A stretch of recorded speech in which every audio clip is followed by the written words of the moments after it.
كل التفاصيل كانت وجعاني وكنت بضيع.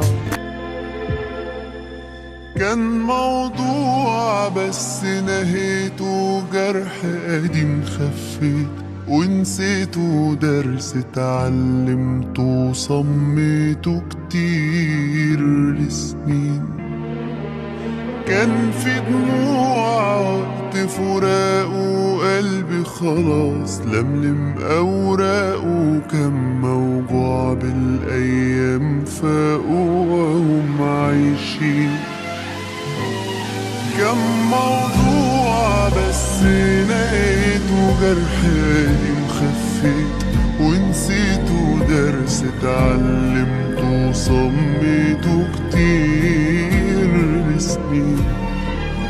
كان في دموع وقت فراقه، قلبي خلاص لملم أوراقه، كان موجوع بالأيام فاقوا وهم عايشين. وهو بقى ماضي كله اتنسى، عادي ده طبيعي بعد الأذى، وأنا لا هجازف تاني أوضح للناس. ياما في حكاوي تتنسوا، ومش أنا غيري ناس اتأذوا، وياما غيري هانوا وعانوا ونسيوا ده كله خلاص. وهو بقى ماضي كله اتنسى، عادي ده طبيعي بعد الأذى، وأنا لا هجازف تاني أو أطمن للناس.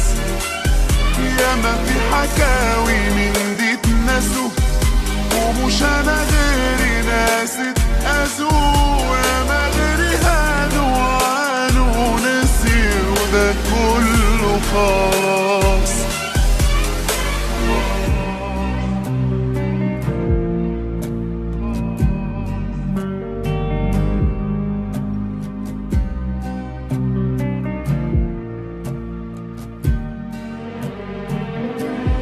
فاتوا شهور بعد غيابه، قلبي بيتقطع في عذابه، وفضلت أسأل ايه أسبابه ليه بيبيع.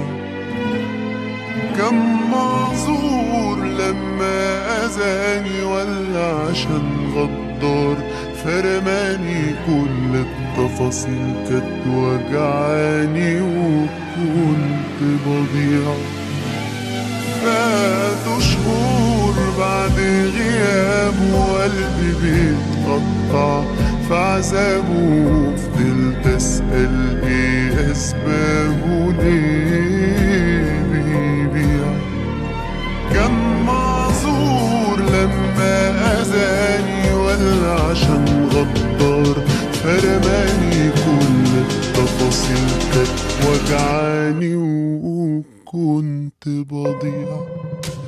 وهو بقى ماضي كله اتنسى، عادي ده طبيعي بعد الأذى، وأنا لا هجازف تاني أو أطمن للناس. ياما في حكاوي من دي اتنسوا، ومش أنا غيري ناس اتأذوا، وياما غيري هانوا وعانوا ونسيوا ده كله خلاص. وهو ماضي كله اتنسى، عادي ده طبيعي بعد الأذى، وأنا لا